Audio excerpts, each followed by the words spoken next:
Can writing on LinkedIn be a good idea? I used to believe the answer was no. I'm reconsidering, and so should you. Let me emphasize that I mean what you just read. I'm reconsidering. The piece I contributed yesterday on the similarities between love and customer service was my very first post here.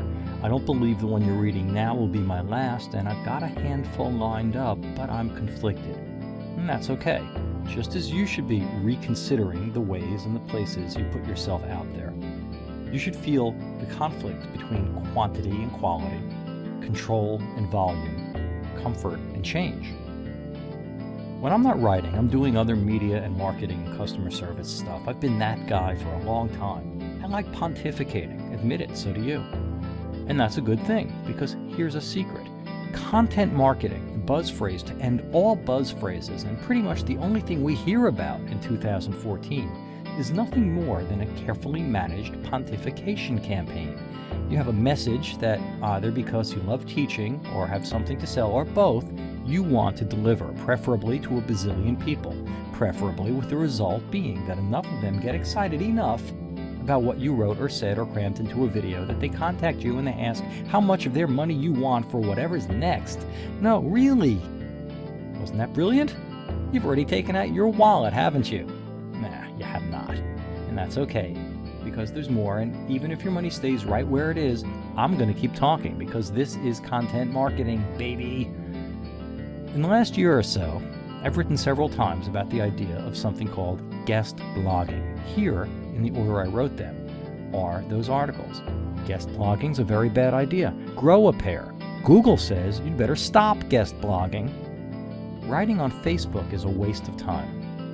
I'd love for you to click through to Answer Guy Central and read all those posts, but if you'd rather stay here, the summary is simple.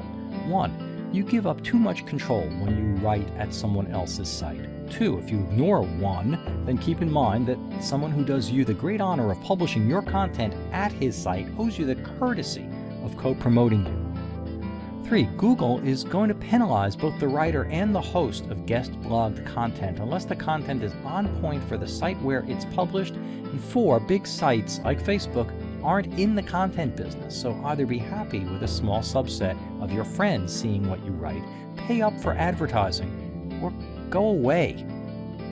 And yet, here I am, guest blogging at LinkedIn. What gives? Well, I wrote yesterday's piece as sort of a test. I've been considering it for a while, and I've begun advising our clients that LinkedIn is worth considering as an extra, emphasis on extra, platform for getting your messages out, since LinkedIn began opening up the Pulse program to anyone who wished to contribute content. One of the things we're pretty good at is search engine optimization, but keep my point number 3 from above in mind as I tell you that old school search engine optimization is no longer a terribly useful pursuit. And there are 2 primary reasons that's true. One is that with the volume of noise growing exponentially here on the intertubes, it's a bit harder every day to make pure SEO techniques work. And the second is that Google algorithms' ever-deepening scrutiny of your content is skewing toward a simple fact: bigger is better. Well, Answer Guy Central draws about 1,000 visitors a day, and that sounds like a big number. We're actually in the top 1.1% or so of the most trafficked websites, and that sounds impressive. But traffic there is built a bit at a time. Most days it isn't a single story pulling so many as 100 views. In 24 hours, yesterday's piece, and remember it's the first article I've posted here, has pulled about 400 views and generated, you guessed it, traffic back home. So now let's reinterpret and re-examine the same 4 points. 1. You want control. 2. LinkedIn is huge, and at least for the moment, allowing you that control. 3. Google so far thinks content at LinkedIn is worth keeping track of. And 4. Did I mention that size matters? So yeah, for right now, writing for LinkedIn is a great idea. Now, all you need is a plan.